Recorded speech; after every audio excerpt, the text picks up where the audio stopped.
ఆదిలాబాద్ జిల్లాలో 16 మంది మావోయిస్టుల అరెస్టును తెలంగాణ రాష్ట్ర కమిటీ ఖండించింది. ఈ మేరకు మావోయిస్టు పార్టీ సంచలన లేఖను విడుదల చేసింది. తెలంగాణ రాష్ట్ర కమిటీ అధికార ప్రతినిధి జగన్ పేరుతో లేఖను రిలీజ్ చేశారు.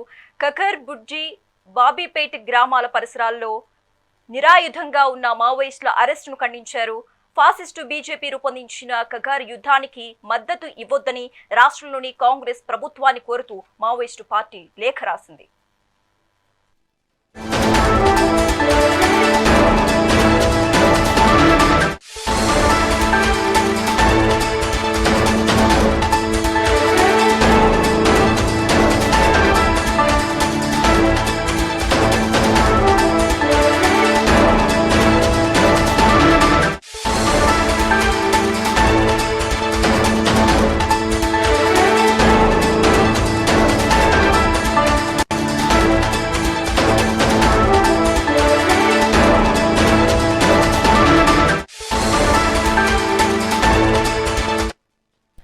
ఆదిలాబాద్ జిల్లాలో 16 మంది మావోయిస్టుల అరెస్టును తెలంగాణ రాష్ట్ర కమిటీ ఖండించింది. ఈ మేరకు మావోయిస్టు పార్టీ సంచలన లేఖను విడుదల చేసింది. తెలంగాణ రాష్ట్ర కమిటీ అధికార ప్రతినిధి జగన్ పేరుతో లేఖను రిలీజ్ చేశారు. ఇక ఇదే అంశానికి సంబంధించి మోర్ అప్డేట్స్ మా ప్రతినిధి నరేష్ ఫోన్ ద్వారా అందిస్తారు. నరేష్. Thank you Sasirekha. ఇటు కొమరంభీం జిల్లా సిర్పూర్ మండలంలో నిన్న మావోయిస్టుల అరెస్టును రాష్ట్ర మావోయిస్టు పార్టీ ఖండించింది. నిరాయుధులైనటువంటి మావోయిస్టులను అక్రమంగా అరెస్టు చేశారని లేఖ విడుదల చేసింది. ఆపరేషన్ కగార్ తెలంగాణలో ప్రజాస్వామిక వాతావరణానికి ఇది ఎదురుదెబ్బ అంటూ లేఖలో పేర్కొన్నారు. మావోయిస్టు రాష్ట్ర అధికార ప్రతినిధి జగన్ పేరిట ఓ లేఖ విడుదల చేశారు. కొమరంభీం ఆసిఫాబాద్ జిల్లాలో ఇటు చోటు చేసుకున్నటువంటి మావోయిస్టుల అరెస్టుల అంశం అనేది రాజకీయంగా సామాజికంగా తీవ్ర చర్చకు దారితీస్తోంది. ఈ సిర్పూరియు మండలం కాకర్బుడ్డి బాబ్జీపేట గ్రామాల పరిసరాల్లో నిరాయుధులుగా ఉన్నటువంటి తమ సహచరులను పోలీసులు అరెస్టు చేశారని, ఇందులో ఇద్దరు గ్రామస్తులు కూడా ఉన్నారని మావోయిస్టు పార్టీ ఆరోపిస్తుంది.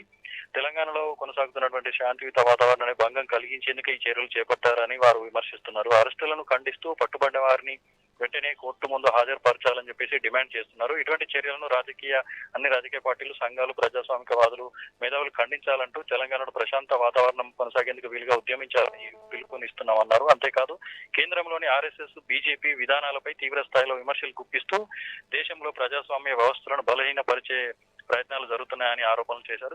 ఈ నేపథ్యంలో రాజకీయ పార్టీలు, ప్రజాస్వామికవాదులు, మేధావులు ఈ అరెస్టులను ఖండించాలని పిలుపునిచ్చారు.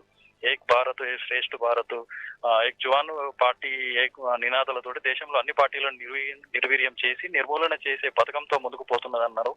ఎలక్షన్ కమిషన్, కోర్టులు, సిబిఐ, ఎన్ఐఏ వంటూ రాజ్యాంగ సంస్థలను, వ్యవస్థలను తన గుప్పిట్లో పెట్టుకుని పార్లమెంటరీ ప్రజాస్వామ్యానికి పాతరేసిందని అన్నారు. దానికి సంబంధించి బీహార్ ఎన్నికలే తాజా ఉదాహరణ అన్నారు. కాబట్టి ఆర్ఎస్ఎస్, బీజేపీలు దేశంలో అత్యంత ప్రమాదకరమైనటువంటి శక్తులుగా నిరూపితమయ్యాయన్నారు. వారు కొనసాగిస్తున్న ఆర్థిక పాలసీలు కేవలం కార్పొరేట్లకే ప్రయోజనాలు చేకూర్చే విజయంగా ఉన్నాయని చెప్పేసి ప్రస్తావించారు. వారు తెస్తున్నటువంటి పాలసీలు, చట్టాలు దేశంలోని ప్రజలకు, పార్టీలకు, అన్ని వర్గాలకు ప్రమాదకరం అని అన్నారు. కాబట్టి అందరూ ఏకమై బీజేపీ, ఆర్ఎస్ఎస్ వాళ్ళకు వ్యతిరేకంగా పోరాడాలన్నారు. అంతే మరోవైపు శాంతి భద్రతల పరిరక్షణ కోణంలో పోలీసులు చేపడుతున్న చర్యలపై కూడా భిన్నాభిప్రాయాలు వ్యక్తమవుతున్నటువంటి పరిస్థితి కనిపిస్తోంది. తెలంగాణలో శాంతియుత వాతావరణం కొనసాగేలా మద్దతు తెలపాలని పార్టీ విజ్ఞప్తి చేసింది.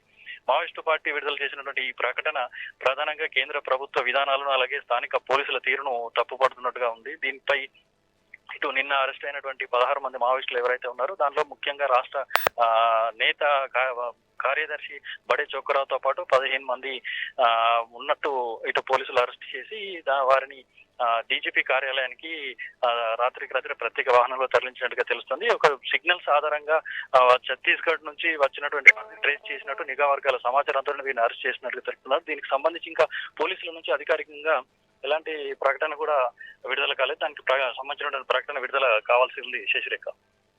Thanks for the updates Naresh.